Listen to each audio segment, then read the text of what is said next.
3 from a city coming up, just trying to vibe with me. Know we have our ups and our downs. Don't be hard as a dead man, 10 toes up.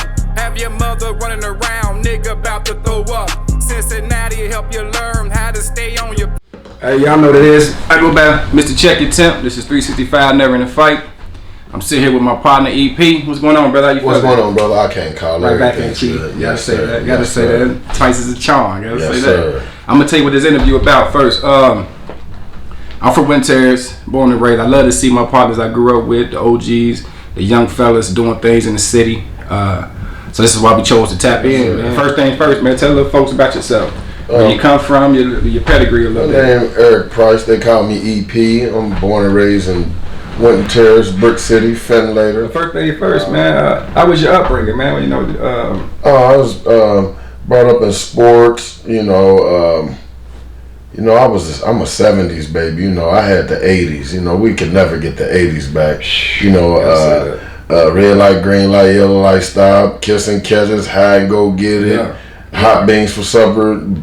Games that they don't play no more. Hey, which one? Nigga knocking. Damn, that's a throwback right there. Hot beans for supper, nigga knocking. Gotta say that. That's one thing we did do is connect more. Yes, we did. You know what I mean? That's why we can say, you know, what tears the family from the top to the bottom. You know what I mean? Because we connected all through there. Right. So, you know, you coaching, right? Yes, sir. When did you throw your hat in the coaching ring?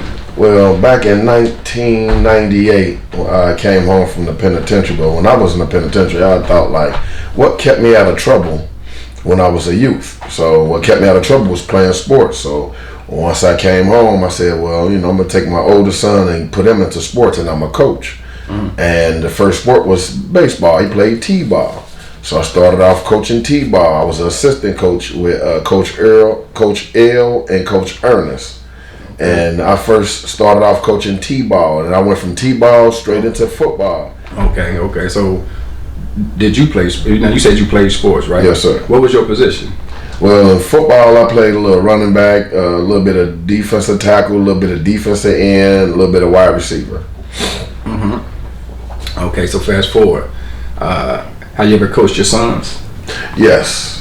I coached my oldest son, Eric Jr. first. That's the one I coached in T-ball and football. Okay. He was one of my best. He was the best kid I ever coached. That's, you know, hands down. He was my son, number one. It was my first project, number two. And he turned out to be a gorilla on the football field and the baseball field. He was the youngest player on his team once he got like 9, playing with 10 and 11 and 12-year-olds, and he had the biggest bet on the team. One of the biggest bets on the team was the youngest player on the team, but the biggest bet on the team. That's what's up. So how was that as a father, coaching, guiding your son? I mean, it's one thing to be a father. It's a whole nother. Now you really, in our eyes, it's really no different. But in his eyes, as a child, was he able to separate, or did you have to, like, okay, I'm daddy in the home, I'm a coach on the field type situations? Well, it was the same respect on the field as at home, but number one, I told them never call me dad at practice or it's going to be a problem. I'm always coach at practice. Don't ever call me daddy at practice or it's going to be a big problem. And then my sons tell my other sons, like, don't ever call daddy in practice. It's Coach E or Coach EP. But you know what, once you got the first is going to school the rest. Yeah, and that's how it went down. Make it a little easier. Yes, it is. So what teams did you coach here in the city? Let's see, start off with little Eric. I started off with the Avondale Warriors. Okay. Then we went to the Evanston Bulldogs. Then we went to the Northside Titans. When he played for the Northside Titans, I coached with Telly Winbush. Okay. When he played for the Northside Titans, and my son Day, he came along and he played for Hilltop. That's when I learned how to win, coaching with Coach Ghost. He taught me how to win. Yeah. So what's the main thing you love about coaching? Like what's just seeing them grow. You know, that's a beautiful thing to see a kid grow from little league to junior high school to, you know, high school to hopefully, you know, college and to the league, you know. Okay, so have you coached any kids that transition to college? Actually, right now, from Little League? Yeah, right now I have a kid that I coached. I was his first coach. His name Breon Ishmael. He go to Princeton. Okay. When I first got him, he was about this big at 6 years old. Yeah. So every week teams was intimidated of him. So I nicknamed him the Boogeyman. He played for Preston. He's going to Michigan. How did that make you feel as a coach to see your kids transition? Yeah, I mean that far up. Like, you know what I mean? Oh man, it's a beautiful feeling, man. It's a beautiful feeling to see a kid that I coached before get to that level or get that deal or get into that next level. I'm gonna tell you something. The reason, like, one of the many reasons why I wanted to do this interview with you, man, because more like I say, I know I know where you cut from. You know what I mean? You know what I mean? You the OG to me. I mean, you're older than me. So, but at the end of the day, I was still watching. Right. Watched my brothers. I watched everybody in the T. Right. All the older, you know what I mean? But your road to where you at today wasn't always paved with, perfect bricks. You had cracks in them. Like, some was even missing. Yes, sir. So to see you able to get to where you at to this day, this milestone today, what does it take to keep going like that? Like, because I heard you say you've been locked up. Yeah. You know what I mean? But yet, what was it to be like, you know what? I changed my life. I had changed my life. Slowly but surely, I was changing, and it comes with age. Yeah. And patience come with age, so, and that's what it was. I done went from I used to run the streets and everything. I used to hustle the wrong way. Mm-hmm. You know what I'm saying? I end up doing my time, and so I told myself when I came home, I was gonna do something to keep me out of the way, to keep me productive. You know what I'm saying? Yeah. But the reason I asked that, man, because like I said, I deal with a lot of average youth, man, here in the city, man, and that's what I tell them. No matter what, for some reason, with some boys, it take us a little longer to tap into our greatness as men. Right. You know what I mean? We go through that phase where we bump our heads and we got to get some scar tissue before we believe shit stink. Right. You know what I mean? So, have you ever seen a little child, a player that kind of where you see like, man, let me pull his coattail? Like, you ever came across some of them players? Yeah, I had a few players. I had one in particular, this little kid I was coaching named Mir. Okay. Yeah, he was a kid like, let's see, that's why when I got this Coach of the Year award in Little League when I won the Super Bowl, that's why I'm 12-0-1. Because I had to show him I was more stubborn than him. Because one thing, we don't need you. We sit you down if we got to. Mm-hmm. You know what I mean? This is a team sport, man. So, how you seen a child that reminds you of yourself as a player? Yeah, matter of fact, it was two kids. Mm-hmm. And they used to live in front of me when I stayed on Long Craft. One was named Little Billy Parrott, and Little Colin Black. Okay. Yeah, Little Billy was another one of the favorite kids, one of my top 10 kids, favorite kids I coach. He ended up being a victim of gun violence. He got grazed by a bullet. I saved his life when he was on the street. And but Billy, I had groomed him since he was 4 years old. And Little Colin, I had him since he was 5. And Little Colin, he got that hit stick. I know it's different coaching style. Yeah. How would you describe your coaching style? I'm a laid back coach. I don't holler and rah and all that. I'm kind of more laid back, and and when I get on you, it's about some of the littlest things, because because if you get them on the littlest thing, the big stuff, they don't even do the big stuff. You get them on the littlest stuff, and then the discipline coming into play from behind that. So here he is. Into now you coaching high school. Yes, sir. What school is that? I'm coaching Gamble Montessori High School on the west side on Work Road. Yeah. Yeah, we working on work.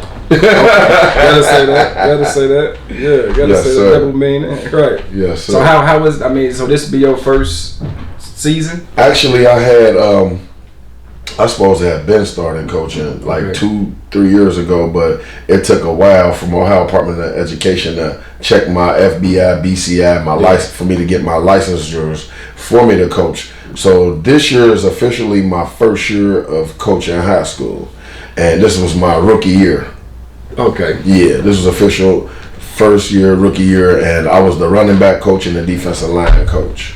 Okay. I have first team All-State running back and a second team All-State running back. We going into my second year. I'm the head coach of the junior high let's see, I'm the quarterback coach for the high school, and I'm the middle linebackers coach for the defense in high school. Okay, so how was your first year coaching high school? Like, what oh man, it was big fun. Like? Because that's a transition for you. Yeah, it was big fun. It was big fun. I mean, just after we win in the locker rooms is different. You know, just coaching in high school and junior high school is way different. I mean, you can play it out. If them grades good, you can play. If not, you done. Period. If you ain't taking care of that classwork, you're done. Gotta say that. So this last year was your first year, right? Yes, sir.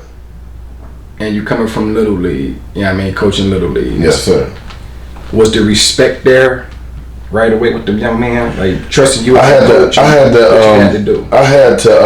had to build my trust with the players, you know. Okay. So, you know, sometimes if I get a chance to talk to them, like for instance, like one time we was in the gym, and it was just me, the only coach in there, and everybody was sitting down. We was about to have picture day or something.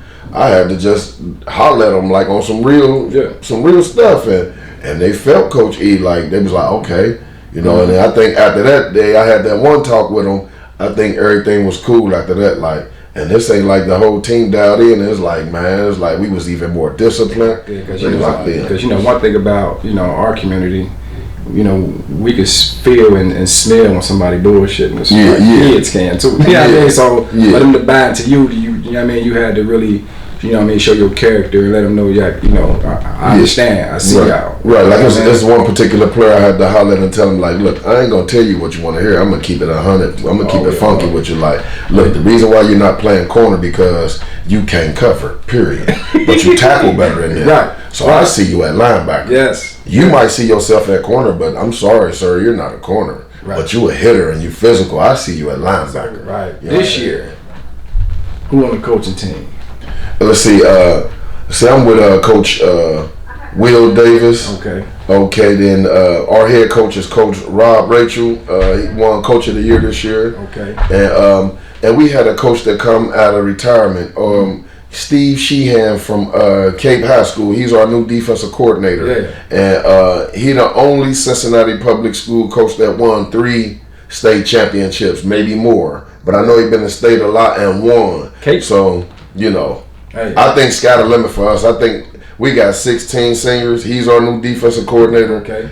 Man, I think we going state. I mean, I really do. I feel it like last year. Coach Sheehan come out the woodwork, man. Man, Coach Sheehan. Go look up Cape. If y'all don't know about Cape, do your research. Man. Yeah. Cape cold with it. Yeah, we the new Cape. I really want to tap in more. You know, your journey of this coaching, man. Because to me, I take my hat off to you, brother. Like, I mean, because hey.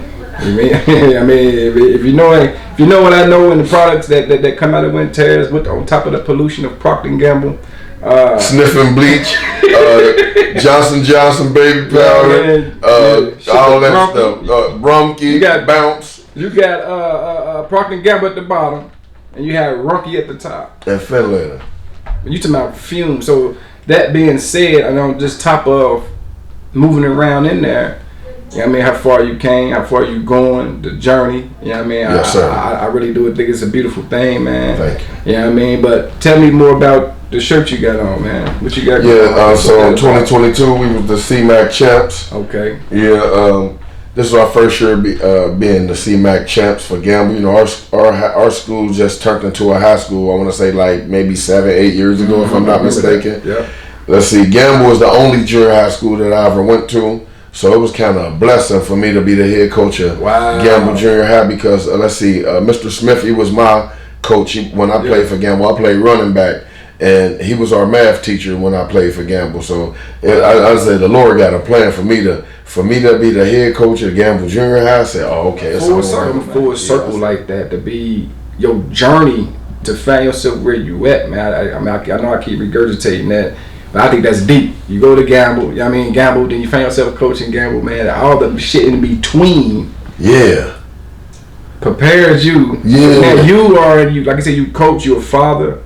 You know what I mean? And really they go hand in hand. Like, I mean, it's really kind of hard to cut it off when you walk out them doors, no matter even though them kids is not your bloodline. but yet you still got love for them. Like they're your nephews or like they're your sons too. So what you would tell your son, you telling them, man, I think that's a beautiful thing, man. Yes, sir. Like, I mean, I really take my hat out to you with that one, man. But I saw something else, man. You about to coach the tournament. You voted in to coach 2023, the North and the South. It's like Cincinnati versus Columbus, or Cincinnati and Dayton versus Columbus, and probably somebody Chillicothe or something like that. Yeah. So that's how this game gonna play out. So this is basically it's just a melting pot of all the high school, all the kids here. All the good seniors. That's from the top. Yeah. That's dope. I want to ask you about Deion Sanders, man. How did you feel when Deion first went to an HBCU? Oh man, I was happy for him. Yes, I was happy for him. Gotta say that. So how you feel when he transitioned to Colorado? I was happy for him to go to Colorado too. Yeah. Because he had brought a lot to the HBCU conference. He brought a lot. Like he brought ESPN and. You know, they was really dialing in to what was going on at the HBCU colleges, and until he got that jump to go to Colorado. I said, oh yeah, he finna turn them around. But they got a tough schedule too. Yeah, they got a real tough schedule. I'm excited for it, man. But I'm gonna tell you something. When he first went to HBCU, man, like you said, man, it was a beautiful thing. He shined the light on him. You know what I mean? You know, he brought the attention to him. He had the red seats. All the celebrities was on the sideline, and he just blew it up, man. And when he transitioned out, I ain't gonna hold you. I was salty a little bit, right? I was salty because I'm like, because I wanted so. I knew what his energy would have done, even though he did it. But what he have done a little bit if he would have stayed a little bit longer, right? And that was just the emotional side of me, like, you know what I mean, in my feelings type, because you know. I know how powerful that was for them kids and that program period. But the father side, the way he have done, his sons, his partners. I mean, he brought so many people with him, man, to that next phase of coaching. Yeah, I mean, it was a beautiful thing. So the other side of me, man, I take my hat off to him. Is what life lessons do you pass down to your team? You know, to the players. You work hard. You get what you want. Don't sit around and wait for nothing. You know, if you ain't gonna work, you ain't gonna eat. You gotta say that. You know, so. You gotta say that. You gotta say that. It's things I want to know, man, because I'm launching these parenting classes for young men between 16 and 24, right? Word. I'm gonna ask you this question: what concern or insecurity you had about being a father when you first became a father? Do you remember? Yeah, when I first became when I first became a father, I didn't have none of that. That's why I got 8 kids. You know? How old was you when you had your first one? I was 18. You was 18. 18. Did you have an example? Hold on, time out. Let me take that back. I wasn't 18. I was 20. 20. I was 20. Okay. Yeah, I was 19 when I had my son. So, did you have an example of a father in your household? Actually, I didn't. I didn't meet my real father till I was 28, but I had my godfather there for me since I was 12 years old. Okay. And he he kind of guided me and led me. You know, and then I was raised with my uncles, you know, Jason and Tori, and then you know, then I was raised by the hood, by the street. Like, you know, families was cool. They still cool with each other, but now the bad part I don't like is now you got families killing families now. Like, I don't like that. Like, yeah, like I look like if we born and raised in the same neighborhood, you my hood family, period. I would never think about pulling a gun out on you, but we can hit though all day. Either you knock me out, I'll knock you out. But I don't want to shoot you, man. Like I don't even think about wanting to shoot none of my hood family. Like you know what I'm saying? Because we've lost too many of them anyway. They might feel different about us to me, but I don't think about that. I don't want to shoot one of them. Not when you could just go ahead, you know. Let's just hit and then we can see each other tomorrow. And then we can blow one after the fact. Or have a drink or something, you know. I mean, the respect is there from here on out. For the time, but that's really what it boils down to. Like, I mean, but you ain't got to take nobody up top. Right, like all these young brothers, they pulling out them guns. They need to put them down because they can't take it to the penitentiary with them. But I say that to say this, man, because like I said, you coaching these high school young men. Yes, sir. And your position for what I see, like, you know, they need them talks, they need them one-on-ones, cause they probably ain't never had a one-on-one with a man. Yes, they probably never experienced a man that showed them affection, pull their coattail, check them. You know what I mean? They probably never experienced that, and you in a position. Yes, you coaching them on the football field, but you really coaching them on life. Right. You know what I mean? Yes, sir. You know what I mean? The life, like, you know, from your perspective, like, you know what I mean? Yes, sir. And to let them know, like, you know, my door always open. If you ever need to chop it up, let me know. And I always make time for you. Like, you know what I mean? For sure. And I think that's what I love about your journey. You know what I mean? Sir. Like, sometimes me and Will, we call the players out of the blue and just talk to them and tell them how we proud of them and keep working. That's a blessing, man. And I like how you check the young folks TEMP, man. You tap in with them. Y'all the coaches tap in with them, man. 'Cause I think that's crucial, especially coming from the inner city. You know what I mean? You know, you need that, man. Yes, sir. You know what I mean? But you got anything else you want to put in there before we get out of here? Let's see. I just want to thank everyone for supporting me. I would like to thank the Gamble staff for giving me an opportunity. There it is. You got to say that once again, man. This is 365. Never ending fight. I go by Mr. Check Your Temp. I just sat down with my partner EP and checked his temp and see how he really feeling. It was a pleasure, brother. Yes, sir. Appreciate you. Got to say that. Y'all know my slogan: the fight of your life, it takes some coaching. You know these niggas be watching. That's why we can't make a sound. I say welcome to the 513.